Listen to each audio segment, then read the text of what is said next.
Dobrý den, dámy a pánové, vítejte u další lekce intenzivního kurzu češtiny. Zdraví vás Jana z ilearnczech.com a dnes si řekneme, jaký je rozdíl mezi slovy potkat, setkat se, sejít se a seznámit se. V učebnici Česky krok za krokem je to napsáno takovým malinkým písmem a já myslím, že by bylo dobré si o tom trochu promluvit, protože studenti si to můžou trošku plést. Takže začneme slovem potkat. Potkat zaprvé je trochu jiné gramaticky, říkáme potkat koho a to je forma akuzativu. Potkat koho co. Potkat znamená náhodou vidět, jakože vaše cesty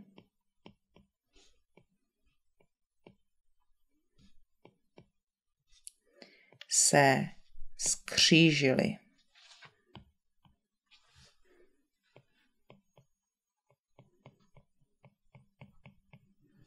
Co to znamená? Například vy jdete tak a druhý člověk jde proti vám, takže tady na tom místě někde uprostřed vaší cesty mezi vámi potkáte jeden druhého. Není důležité, jestli toho člověka znáte nebo neznáte, prostě jste ho potkali. Ale slovo potkat taky lidé používají asi kvůli tomu, že existuje ještě slovo setkat se, trochu v jiné formě, a to je potkat se.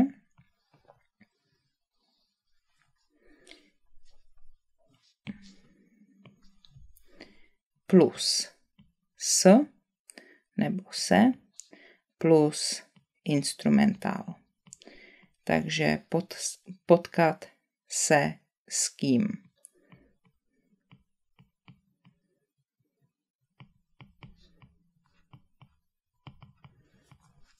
Význam je stejný,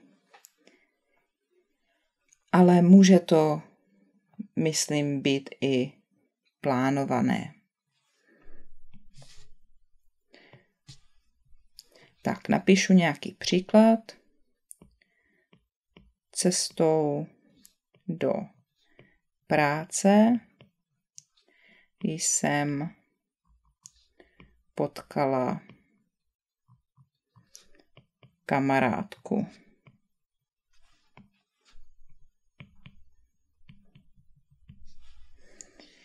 A tady včera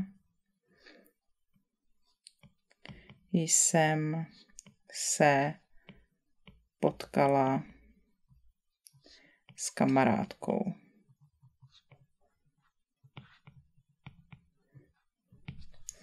To znamená, když to použijete v této formě potkat se, tak to může být i plánované.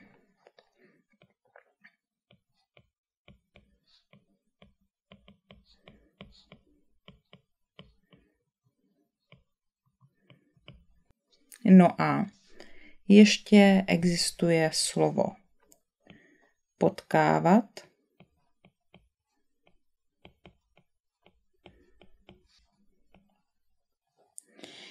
a toto sloveso je zase s akuzativem koho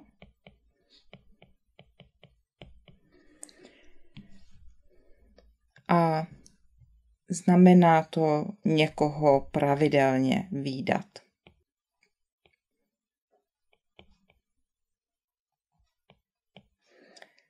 Například každý den ráno potkávám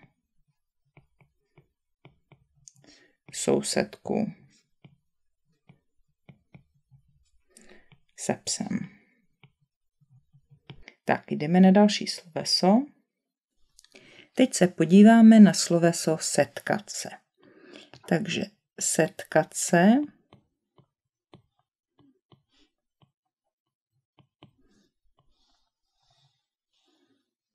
takže plus s plus instrumentál.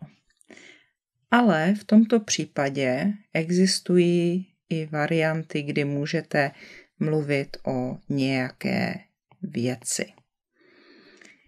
Například o víkendu jsem se setkala s přáteli. Nebo s takovým pravidlem jsem se ještě nesetkal. Takže může to být plánovaná schůzka,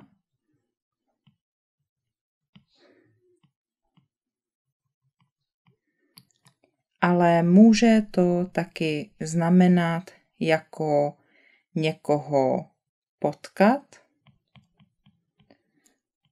nebo něco vidět, slyšet, jako v tomto příkladě. Imperfektivní sloveso je setkávat se,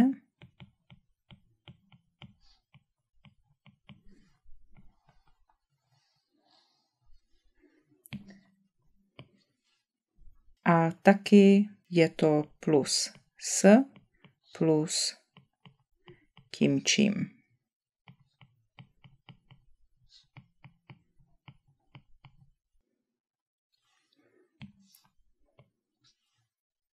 A stejně jako setkat se, to má dva významy. Na jednu stranu je to jako scházet se a na druhou stranu to může znamenat jako něco pravidelně vidět nebo slyšet.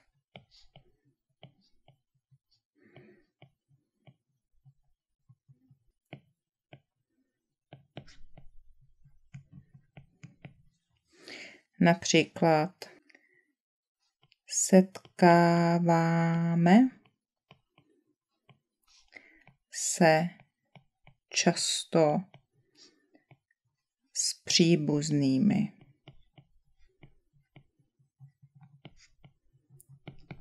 A nebo setkávám se s různými názory. Tohle slovo setkat se nebo setkávat se je formální. To znamená, v mluvené řeči s kamarády je tak často používat nebudete. Ještě bych sem přidala substantivum a to je setkání. Tak, toto slovo je synonymem ke slovu schůzka, schůze anebo sraz.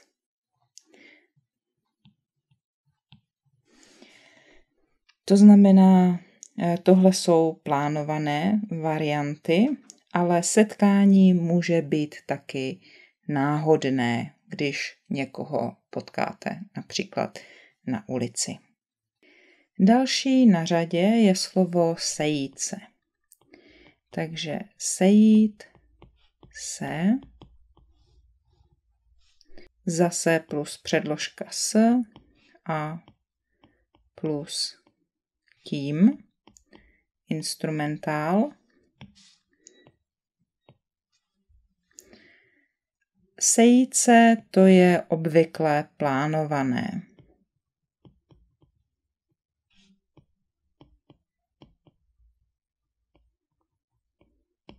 To znamená, že máte s někým schůzku. Například zítra se mám sejít s klientem. To znamená, mám plán, že zítra budu mít schůzku s klientem.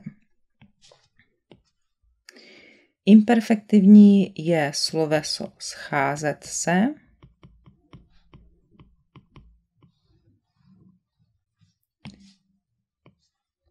A také tam je s kým.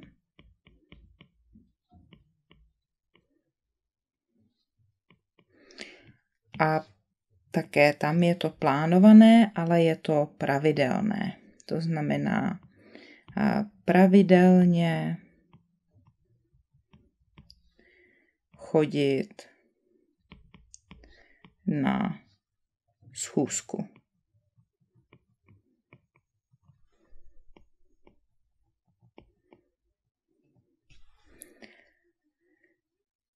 Tak například každý pátek se scházíme v hospodě.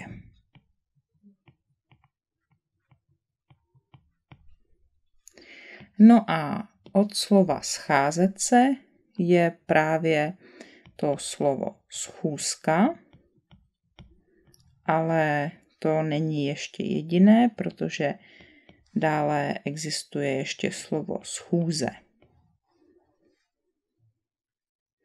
Takže jaký je rozdíl mezi těmito dvěma slovy? Takže schůzka může být malá. To znamená, můžou být jenom 2 lidi. Může být obchodní, anebo může být i romantická. Obchodní jako pracovní, business, ale může být i jako rande.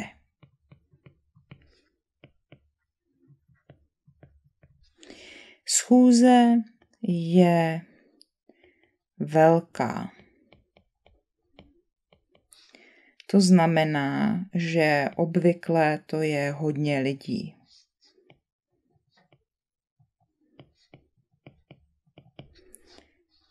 A normálně je pracovní.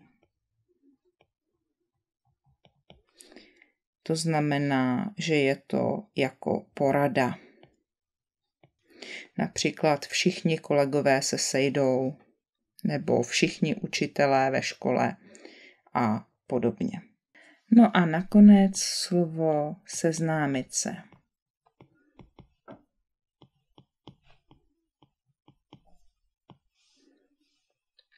Slovo seznámit se je také s předložkou s a s instrumentálem.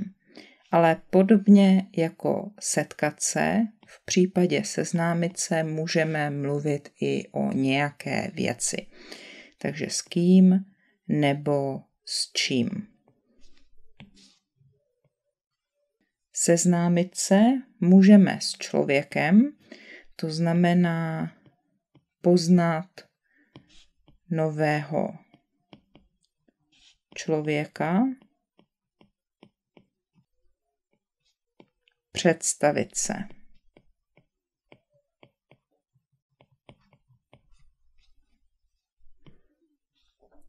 Jeden druhému.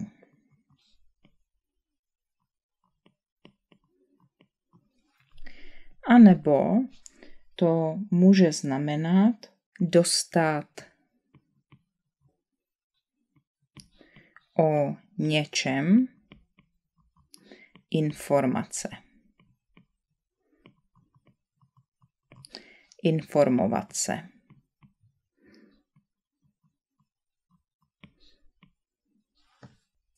Například včera jsem se seznámila se zajímavým mužem.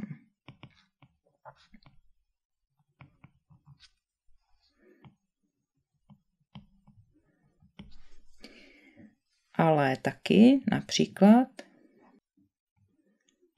musíte se seznámit s novým systémem.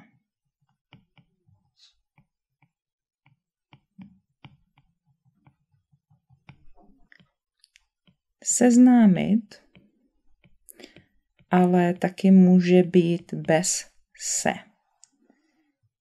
Takže potom řekneme seznámit koho, to je akuzativ, s kým nebo s čím.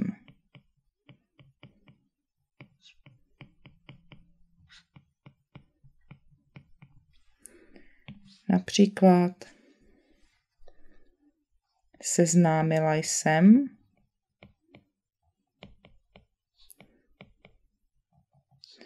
kamaráda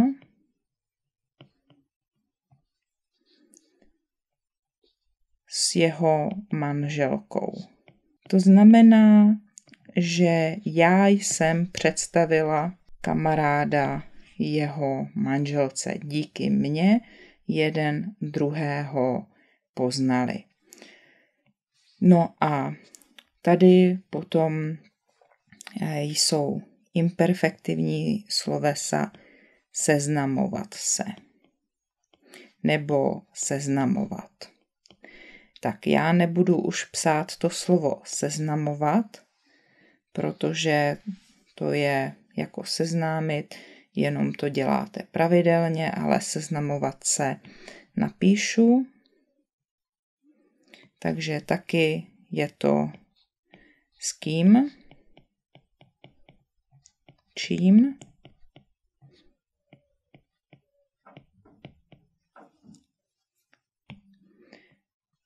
například manžel se rád seznamuje s novými lidmi.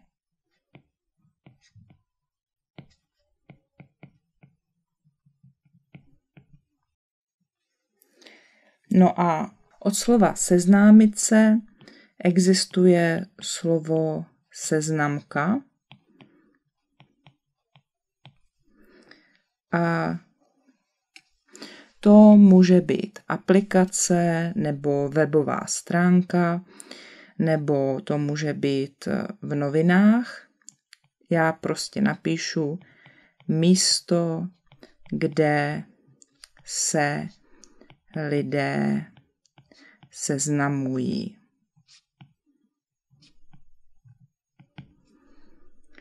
Například Tinder je seznamka.